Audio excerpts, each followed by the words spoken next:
Chief metropolitan magistrate কোর্টের 15 নম্বর court, সেই কোর্টে একটি মামলা দায়ের করি। সেই মামলাটা হচ্ছে, আপনারা সবাই জানেন যে একটি আলোচিত মামলা টিপকাণ্ড, যেটা 2022 সালের 2রা এপ্রিল হয়েছিল।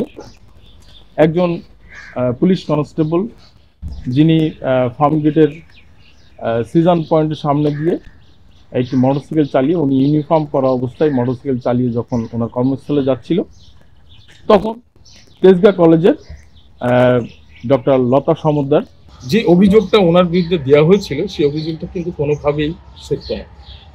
কিন্তু এই অসত্য ঘটনাটাকে সেই সময়ের মিডিয়া লোকজন এবং কিছু টেলিভিশনের অভিনেতা অভিনেত্রীরা, ফেসবুক সহ বিভিন্ন মিডিয়ায় মানে অন্যভাবে প্রচার করে।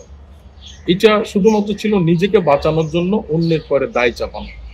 তো সেক্ষেত্রে সাবেক পুলিশ কনস্টেবল নাজমুল তারেক, উনি সাময়িকভাবে বরখাস্ত হয় চাকরি থেকে, এবং বিগত 3 বছর উনি মানবতার জীবনযাপন করেন।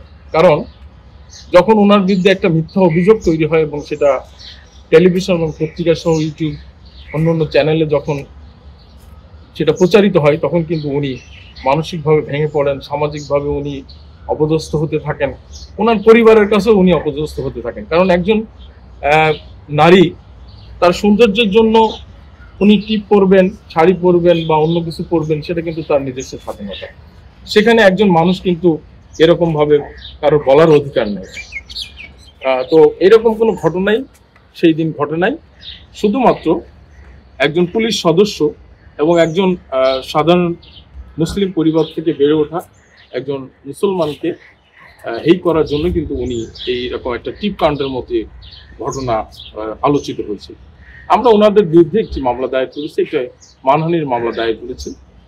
সেই মামলাটা বিজ্ঞ আদালত আমলে নিয়ে শেরেবাংলা নগর থানার ইন্সপেক্টর ওসিকে তদন্তের জন্য এটা পাঠানো হয়েছে।